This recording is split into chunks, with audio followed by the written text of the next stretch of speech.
Hi, everybody. Diane Hamilton here, and I am making this video because I've had some questions come up about this emotional maturity course that I'll be offering beginning in October. So the question is, what is the course about? And basically what we'll be doing is using a context of emotional maturity to basically explore feeling and how to develop ourselves in relationship to how we feel. Now, you would think that we wouldn't need to do that, but actually we do, because it's not something that we're really particularly taught. I think maybe they do it more now. They teach young kids more now. But for those of us who grew up in a different time, we either tended to not feel enough or to overfeel. So when I talk about emotional maturity, what I'm talking about is making a relationship to the emotional experience, whether it's anger, fear, sadness, confusion, whatever the emotion happens to be, that allows for the fullness of the experience so that you're able to both capture the energy from the emotion and the intelligence of the emotion, because emotion always is informed by some truth or some, at least, perception. So capture the energy of it, the life force, the intelligence, and also be able to let it go. Those of us who tend not to feel enough, we bypass feeling, and it actually interferes with often our ability to connect with others.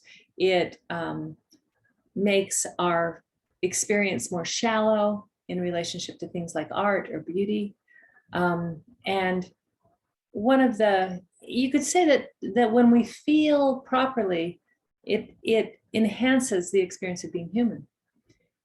And so not feeling enough is actually a problem. It disconnects us. And the other side is also true for those of us who feel a lot and tend to get swamped by our emotions or overwhelmed by emotions, or we dwell in our emotions.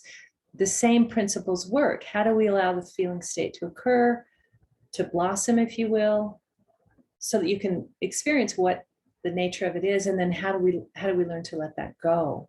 So there's a relationship, of course, between the body, the sensations in the body, and the mind, the thoughts that help to interpret and drive emotion. So we're going to study both sensation, feeling states, and how to name feelings and emotions. We're going to look at the emotional feedback loop between the mind and the body, and how the feeling state in the body, the sensation, will drive thought, and how thought will actually perpetuate emotion, so it's harder to get over it. We'll explore how sustained emotions over time are moods, and when those moods become very habitual, those become basic attitudes in life, like a sad person, an angry person.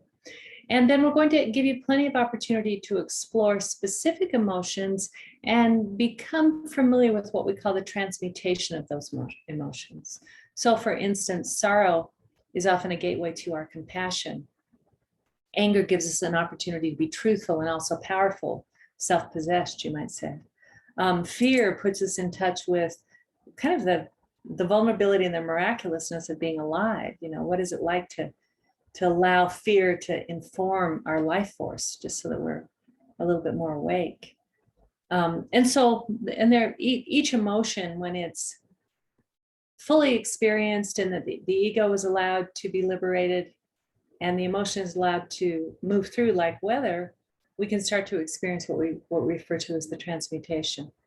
So if you're someone, if you're someone who feels that you want to have a deeper relationship to your own emotional life, one way or the other, we'd love to have you on the course.